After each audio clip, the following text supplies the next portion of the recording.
Science perfection চ্যানেলে সকলকে স্বাগত। আজকে আমরা আলোচনা করব আবর্ত গতির জন্য কৃতকার্য, ওয়ার্ক ডান ইন রোটেশন। মনে করি কোনো একটি বস্তুর উপর এফ বল ক্রিয়া করার ফলে ও বিন্দুটির সাপেক্ষে আবর্ত গতির সৃষ্টি হয়। ধরা যাক কোনো বস্তুর উপর একটি বল এফ প্রযুক্ত হয়েছে এবং এর ফলে ও বিন্দুকে কেন্দ্র করে বস্তুটির একটি আবর্ত গতির সৃষ্টি হয়েছে। ধরা যাক একটি নির্দিষ্ট সময়ে বস্তুটি বৃত্তপথে এ থেকে বি বিন্দুতে পৌঁছায়। ধরি একটি নির্দিষ্ট সময়ে বস্তুটি বৃত্তপথে এ থেকে বি বিন্দুতে পৌঁছায়।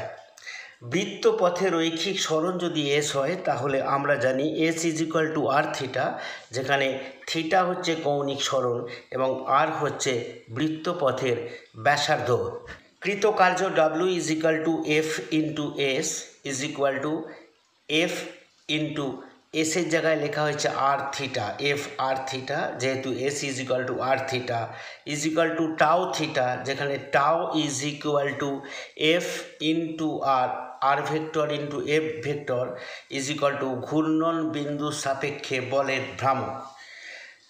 অতএব আবর্ত গতির ক্ষেত্রে কৃতকার্য W is equal to tau theta, অর্থাৎ আবর্ত গতির ক্ষেত্রে কৃতকার্য ঘূর্ণন বিন্দু সাপেক্ষে বলের ভ্রামক বা টর্ক ইন্টু কৌণিক সরণ।